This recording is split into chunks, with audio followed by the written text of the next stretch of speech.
Good morning, or depending when you're watching this, good afternoon, good evening, or good night. My name is Ross, and as always told, I had a voice for radio. So today, it's time to talk about Dhelmise. Now, I like Dhelmise. I'm just going to come right out and say it. I'm a fan of Dhelmise. It's one of my favourite Pokemon from Sun and Moon, from the Alola region. I have had many conversations with my VG playing friends, trying to convince them Dhelmise is good. Apparently, I'm wrong about that. The Dhelmise from Guardians Rising has long been a card, which I have thought was really good in metal decks, means you get to do an extra 10 damage, and got reprinted as a promo, and look at the beautiful artwork on both of these Dhelmise. But we're not actually talking VG Dhelmise today. And we're not talking about the Psychic Dhelmise, which is good for metal decks. No, ladies and gentlemen, we're talking about the Grass Dhelmise, a card which I kind of jumped past, as did pretty much everybody, and now a card which is just roundly being played in a whole bunch of decks because, oh no, wait, it's suddenly become good again. And I don't know how many times I'm going to end up saying this on my channel in various videos, but long-time viewers will know by now. Good players just keep testing out cards. This is one of those cards that was supposed to be bad, and now it's seeing a lot of play. Yeah, stop me if you've heard that one before. So maybe we should remind ourselves as to exactly what this particular Dhelmise does. Well, it's got 130 HP, which is absolutely crucial, because you're going to survive a hit from a Zoroark. Zoroark does 120. Maybe you come across an odd Zoroark deck that's playing Devoured Field and they can hit up to 130. Maybe they play one copy of Professor Kukui and they can actually find it. But unless something like that happens, you're surviving a hit from Zoroark. Similarly, something like a Buzzwole, the non-GX, it's going to take them a little while to KO this, because the first attack that does, 30 damage, no. Even if you've got 4 prize cards remaining, they've got to have their Diancie Prism Star. If they happen to not be able to find it, or its prize, or if you just knock it out early game using something like a Guzma, they ain't KOing you, not with Sledgehammer. As for Swing Around, look, they have got to flip double heads and have a Diancie Prism Star on the field in order to one-hit KO you. Maybe they will, but that's what it's going to take. That's how much effort they're going to have to go to. How about Shining Lugia? That's seeing quite a bit of play at the moment. Oh, look. 4 energy, 130. So they can KO you, but it takes them 4 energy to do so. You're actually surviving hits from most of the really relevant Pokemon here. And you're only really hitting weakness on Lycanroc at the moment. Lapras has pretty much fallen entirely out of favour. But you know what? You are hitting weakness on Lycanroc. You're hitting weakness on a relevant Pokemon. So that's actually quite nice. So you've got a bit of survivability here. You've got a bit of durability. And okay, fine, I grant you, you're weak to fire, but who's playing fire right now? Sure, Blacephalon is going to be coming in Lost Thunder, and Blacephalon is going to see a lot of play if what's happening in Japan is to be believed. But just to be entirely clear about this, it's getting an easy one-hit KO regardless, so I really wouldn't worry too much about Blacephalon. So, you've got a good survivability here.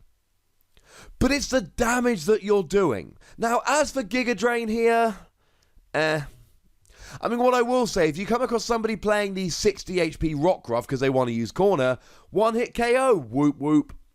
But a lot of people are playing the 70 HP one from Forbidden Light. And look, if you can get a KO with Giga Drain, that's fine, because you get to heal a bunch of damage. 30 damage, heal as much damage as you did. It's alright. It's never going to be a great attack, even with something like the Promo Lurantis, but it's one of those, look, maybe you get some use out of it, maybe it will be okay. But the great thing here is Powerful Spin. 130 damage for a grass colorless you can't attack next turn. Now as for the you can't attack next turn, it didn't stop Lapras, It didn't stop Buzzwole. It didn't stop Volcanion. We've had a whole bunch of Pokemon in the past that haven't been able to attack next turn. None of them cared very much. Because honestly, with stuff like Guzma rolling around and Ace Roller, etc., etc., it's really not a problem. Plus, you got a retreat cost of 3, so you know, we're going to be playing Energy Acceleration, more on that in a moment. You can just retreat. Or even just use a Guzma into something like a Tapu Lele and pay the retreat cost of 1. Or maybe you're playing 2 Dhelmise, you just retreat into the other one. My point is, don't worry about the not being able to attack, but worry about the damage. The damage here is awesome. 130 damage, 1-hit KO on Buzzwole. In your face! 1-hit KO on Lugia. In his face! And then, okay, GXs, you're not quite getting up to the KO range. But if you were to play something like a Choice Band, or, well, along with, I should say, a Shrine of Punishment, you could get up to those KO ranges before long. The thing is, you don't have to. Because Dhelmise is not a let's build a deck around it smash kind of Pokemon. It is not an I can take down anything kind of Pokemon. Dhelmise is a, look, I've heard you're having problem with high HP non-GXs. I got your back, bro. Things like Buzzwole and Shining Lugia can be exceptionally annoying for some decks. Dhelmise has got your back. It's great against those Pokemon. And you might be thinking, well, what decks are going to be struggling against them and able to play Dhelmise? Vikavolt. Vikavolt here is Dhelmise's new best friend. Because you've got the strong charge ability. Once during your turn, you may search your deck for a grass and a lightning energy and attach them to your Pokemon in any way that you like. That's awesome. So essentially, because your attack cost is grass, colorless, you use strong charge, you attach a colorless from your hand to Dhelmise, you're off and rolling in one go. And these are currently being played with both Tapu Bulu and with Rayquaza, and some arguments are going on as to which one of those is actually the best deck.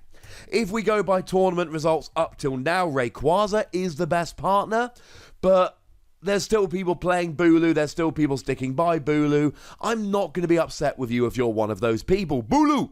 Love him. He's my boy. One of me boys. I have many boys when it comes to Pokemon. Anyway, the whole point of this is that Vikavolt accelerates energy. That gets your Dhelmise rolling nice and quickly. Because Tapu Bulu and Rayquaza suck against stuff like Buzzwole and Shining Lugia. Because you're struggling to get one-hit KOs. And even when you do, it's for one prize. So they've both got 130 HP. So if we take Tapu Bulu, Nature's Judgment does 120. So in order to get a one-hit KO, you've got to actually discard all 3 energy attached to it to do the 180. And that is for just a single prize. And sure, you can play stuff like Energy Recycler, but the fact is you're going to be struggling with energy because over the course of 6 prizes, that's 18 energy you're going to be discarding. So you're going to have to be recovering energy and it's going to get super awkward. And they can do some damage against you. It's not ideal. And we see the same thing with Rayquaza here. Rayquaza can KO those Pokemon, but they've got 130, not 120. So you need 5 energy on all of your Pokemon with Rayquaza, rather than 4 to hit up to 150 and get the KO, rather than hit 120 and miss. And then when Rayquaza goes down, you're losing 3 energy, and it's a hard trade-off, ladies and gentlemen. It's a very hard trade-off. Both Rayquaza and Tapu Bulu in Vikavolt decks are really at the mercy of cards like Shining Lugia and Buzzwole. And remember, all of these are Shrine of Punishment decks. So even though you might be looking and going, but hang on, Wassy, aren't they going to be falling a little bit short? No. They're going to be playing Shrine of Punishment early and often. You've got basic GXs, so you're going to be taking damage from that super quickly. There will be turns you have a Field Blower, but these decks don't tend to play that many stadiums. Which means Shrine of Punishment is probably going to stay out longer than it would with, say, a Buzzwole deck that's playing loads of Brooklet Hill. So actually, you're going to be really at the mercy of Shrine of Punishment, which means that these non-GX Pokemon are effectively going to be one-hit KOing, and given the energy that you need, and they're taking 2 prizes and you're taking 1 prize, you are going to really struggle against these decks. So in comes Dhelmise. It can take a hit from Buzzwole. It can usually take a hit from Lugia, though Lugia can one-hit KO. You're easily one-hit KOing them. You can get it rolling with Vikavolt. Now you're trading 1-for-1, and you don't have to discard the energy here. And you may well be getting a one-hit KO and they're not. Because look, if you're up against a Buzzwole GX, just smash it with Tapu Bulu or Rayquaza. GXs aren't the problem. Non-GXs are. You need a good non-GX to trade with these. Dhelmise is it. And this brings me back to pretty much the first point I made in this video, other than I love Dhelmise. It is one of those cards where we looked at it and went, well, it sucks. It's just not good. There's nothing great about it. But then you fast forward to a format with non-GXs taking advantage of Shrine of Punishment and Vikavolt decks using GX attackers that can't keep pace, and now all of a sudden we look at Dhelmise and we're like, oh my god, that's awesome. So there we go. But tell me how awesome you think it is, ladies and gentlemen, in the comment section. Go nuts, but do remember the rule. Be nice. Make sure you like this video, subscribe to this channel, follow me on Twitter at @TheWasi, and Twitch for some live action at twitch.tv/PTCGRadio. If you want to support the channel, get some bonus podcasts and all of that, head on over to patreon.com/PTCGRadio, where you can do exactly that. But by far the most important thing, as always, is to look after yourselves until next time. Thank you very much for watching. My name's Ross, and you've been watching PTCG Radio.